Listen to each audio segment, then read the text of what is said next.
Hey guys, I am here with the monster of a man but secret teddy bear, I believe, Mr. Cheick Kongo.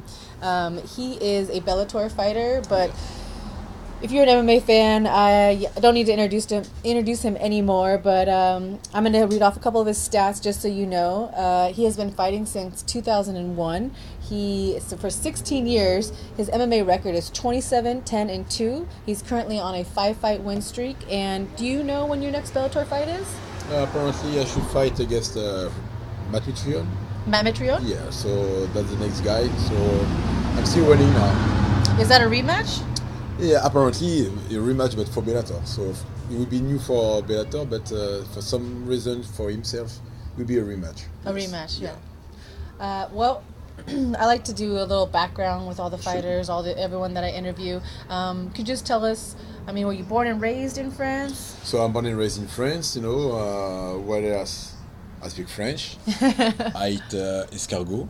So I like to tease my friend Rampage, Tiki Gauche, whereas Gilles Marini, annoying everybody's around, and what else? I'm a bad singer. I'm really bad. So I'm always on a BMW white. Yeah, not black, but for sure, because the darkness have to be seen. So that's the thing. And what else? Tell us, how did you get started in fighting? I only read a little bit. I think you did some karate. So yeah, the thing is, I used to train when I was kid, with the kendo, like martial arts kendo. I did also wrestling during kendo for 5 years, wrestling during 9 years, and after that, I switched with the striking, with the boxing and Muay Thai, and after that, I was about to sign with K1 at this time, and I received the proposal, for UFC, and I picked UFC because it was also one of the sport I not that I used to like, but I really like. So it was good for myself to improve and see what I got. Yeah, I mean, you're being very modest. So I'm just gonna tell the people at home He's fought in Pride. He's fought in the UFC. He's fought in Bellator. You've trained, and how many different gyms have you been a part of, and where have you trained throughout your career? So I started in France, and after that I was keep going to Netherlands. Netherlands? Yeah, Netherlands with for the rings, and after that I switched when I signed with UFC. So I came back to France, and I was training also. In the States or United States, and UK too, when I used to sign with the Whistler, and I get back to United States, so California. So the main base is California. So between Body Shop, HB Ultimate Training Center, and few gyms around, like Fortune gyms for the boxing. Some really good Muay Thai gym, down in LA, and that's it. And also, I almost forgot, the master of the conditioning in Garden Grove, MPF. MPF? Yes, and the coach is Joe Marino. MPF, what does that stand for? He's damn it! You're gonna kill me. Testing. Yeah. So I should say maintenance, performance, and no, honestly, I completely forgot. All right, but anyway, we won't tell. Anyway. Well, Joe, that's for you. If you don't know, Cheick has fought some very notable opponents. This is only a small list, but Mirko Cro Cop, Heath Herring, Cain Velasquez, Frank Mir, Travis Brown. I got robbed. Pat Barry, Matt Mitrione, who he's fighting next, which is awesome, I think.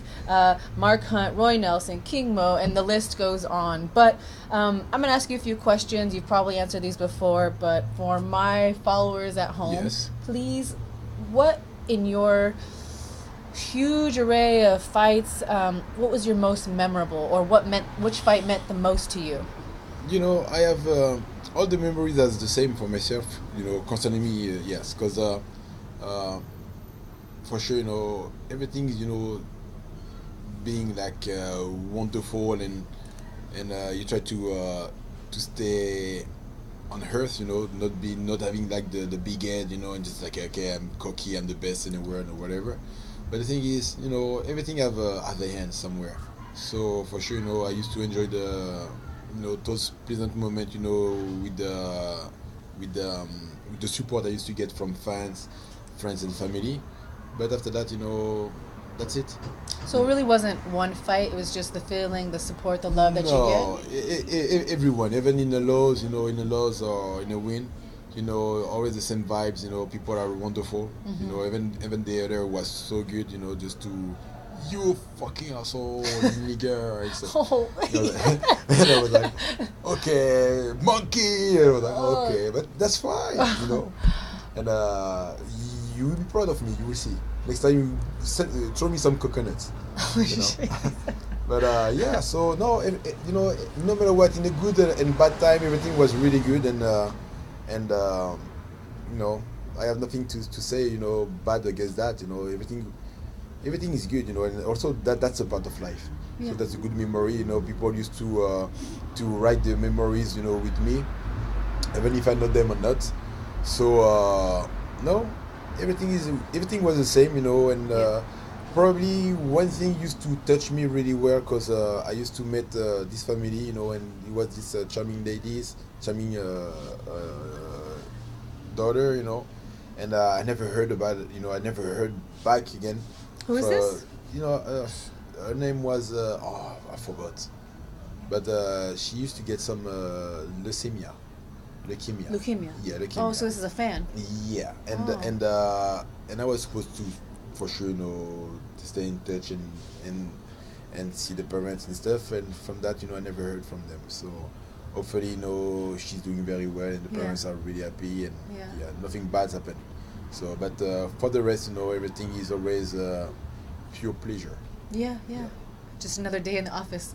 Oh yes, such a focus. Well, I have a weird question. You've been fighting for 16 years. That's amazing. Do you still get nervous?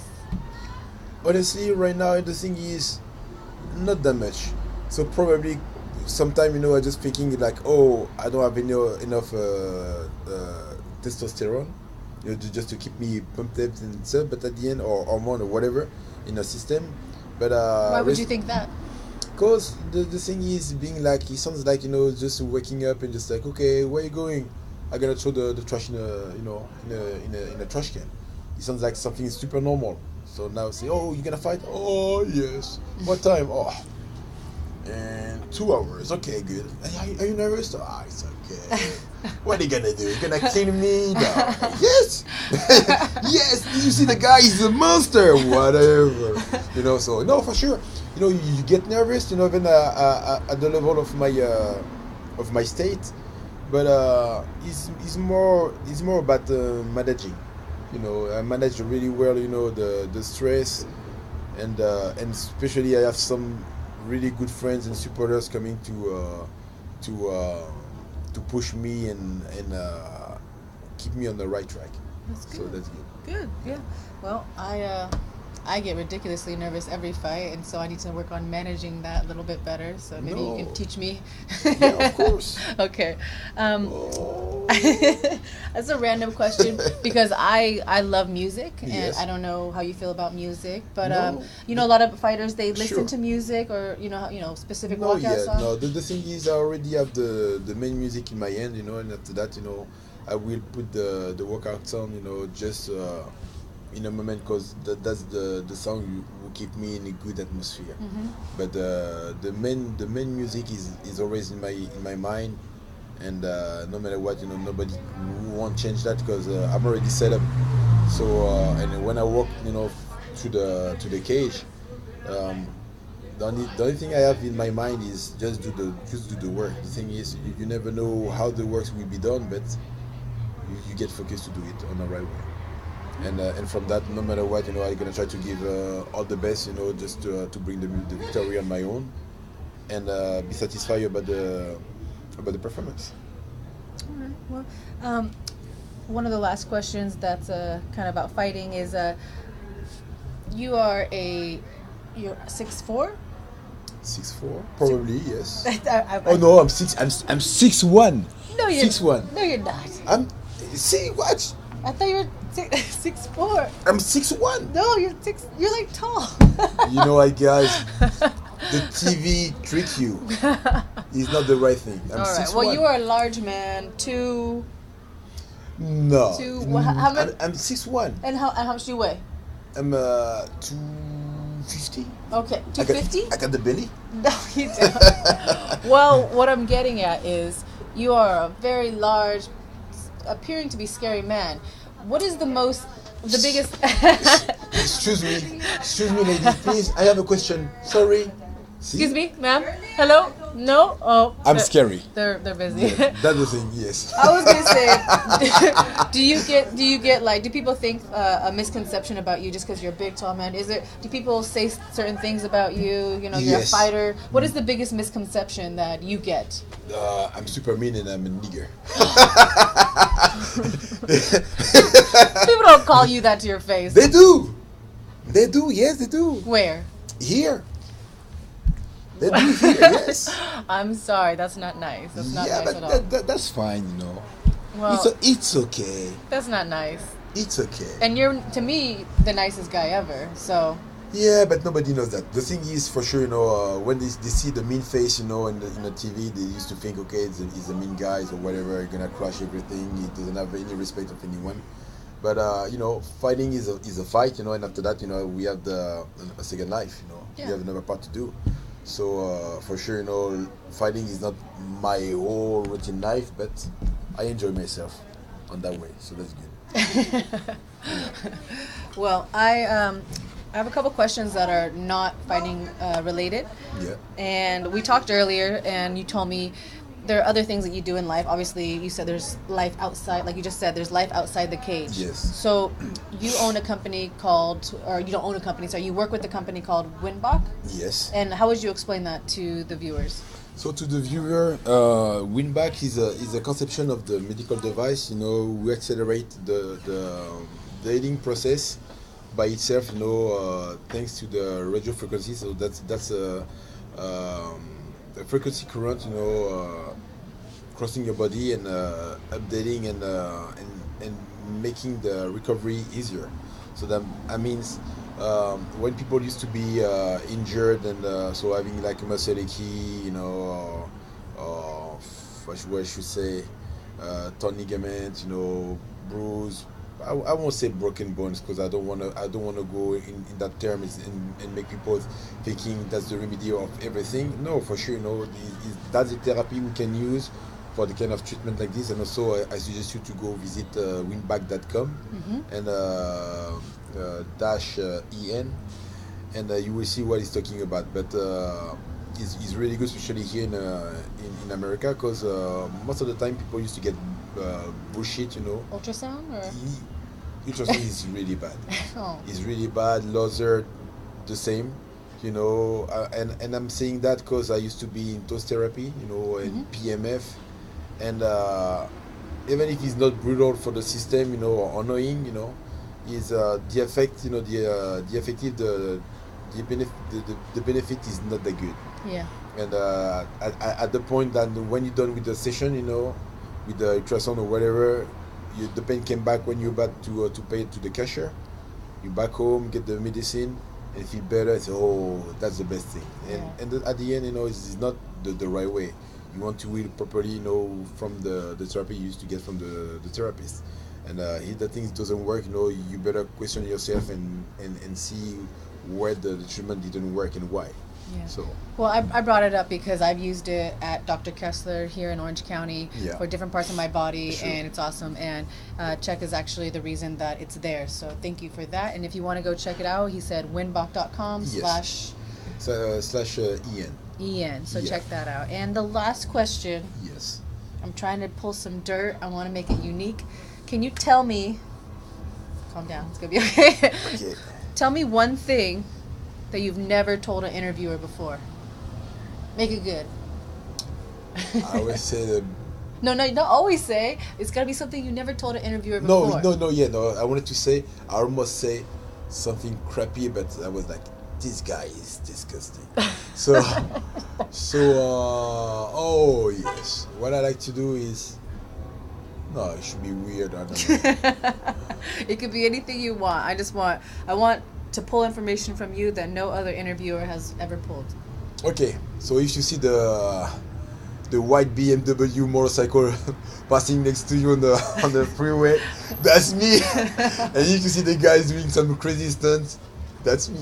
Is that you? Yeah. Yeah? Do you do crazy stunts on your motorcycle? Wow. So if fighting in the cage and punching people and getting punched wasn't dangerous enough, Cheick Kongo, ladies and gentlemen, doing ridiculous stunts on the freeway. Well, okay, we're going to wrap this up. We're going to have some dinner, and where can they find you on social media? So they can find me on Congo for Real, on Instagram, Twitter, and Facebook, Cheick Kongo. All right. Kongo for And Real, then, that's me. Yes. are there any sponsors or anyone you want to give a shout out to? I like my sponsor MPF. We are Violent Gentlemen. Oh. Thank you, Lunchbox. Where's Hamilton Beach Training Center, Tiki Gauche, Quinton Jackson, that's for you. Hector Ramirez, Dog Pound, MMA, Antonio Macchi, Body Shop, MMA, and who else? Myself, Last Scalp, Windbag. So the thing is, if you get injured, just think about that. You want to be drug-free, you want to heal properly and fast. Don't stay on the bench. Come to see me. Windbag or Last Scalp. Awesome. By Windbag, especially for you guys. Thank you. So follow Kongo for Real, and if you want to watch him fight, do you have a date for your next fight? I don't know if that pussy gonna take this fight. Yes, I'm talking to you. So come and let's fix that shit. You knock me down or I will fuck you up. Oh my God. That was a great way to end it. Thank you, Kongo. All right. We'll talk to you guys later. Bye.